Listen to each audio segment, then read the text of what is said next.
initially this video was going to be specifically for my the 30-day quest challenge group, the private group at the moment.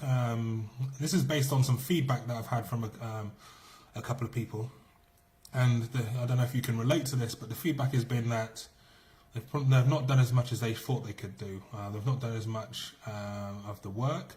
They've not done as much of, life has taken over, some other challenges have come in the way, etc., etc., and they've fallen back into old habits. And that's actually, for a couple of people, has put a real strain on them. They've got themselves into a, not happy with themselves, into a bit of discontentment there.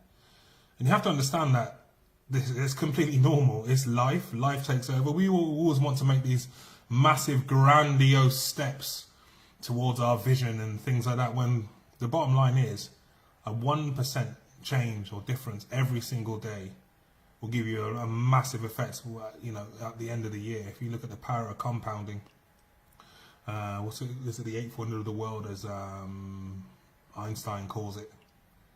And it's just those tiny little steps, and it could be as little as just getting your mind into the right space. It could be as little as just taking that initial step and just, if you knew you had to work out today and you just, okay, you didn't do everything, but you done a bit.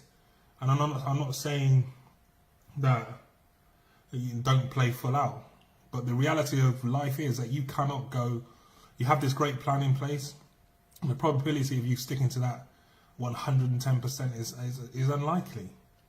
We're dealing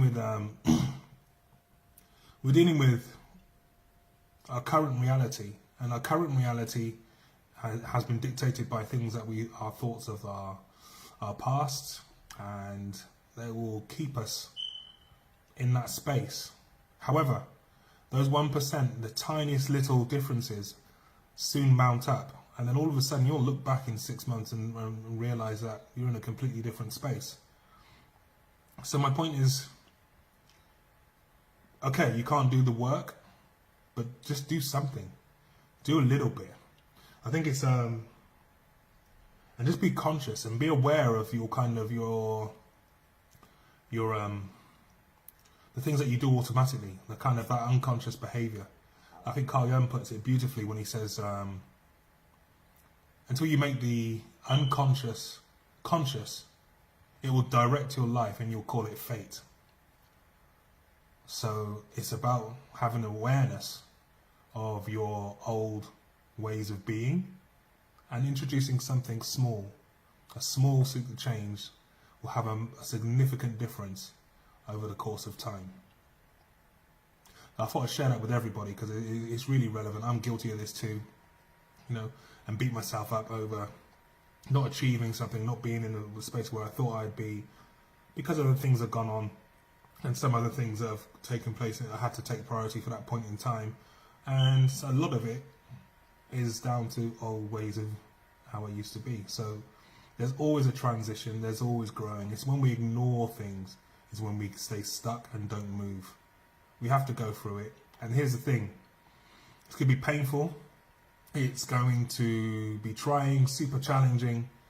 There's no real way of getting around that. There's some times when you're going to be extremely tested, and yeah, it's going to hurt, but the pain is definitely worth it. Well, that's in my opinion, at least. For some it may not, which is a lot why many of us don't change. It's too hard to look at ourselves, it's too difficult to go and make some sort of steps, because we believe somewhere, based on our history, that change is too painful and somehow we're going to die from making those small steps. But yet, here's the thing, we're always evolving anyway. We always evolve. So you can, even now, you stop now and look back where you were 6 months to a year ago and notice the difference. We always change. So we either do it consciously or we do it unconsciously. So when we're going for things that we want, we need that awareness. We need to be conscious of that. So yeah, I'll leave that with you. Have a great weekend. And I just thought I really wanted to share a video for the group, but I think it'll benefit everybody in the Living Full community. So yeah, have a great weekend, and I'll speak to you soon. Take care, guys. Bye.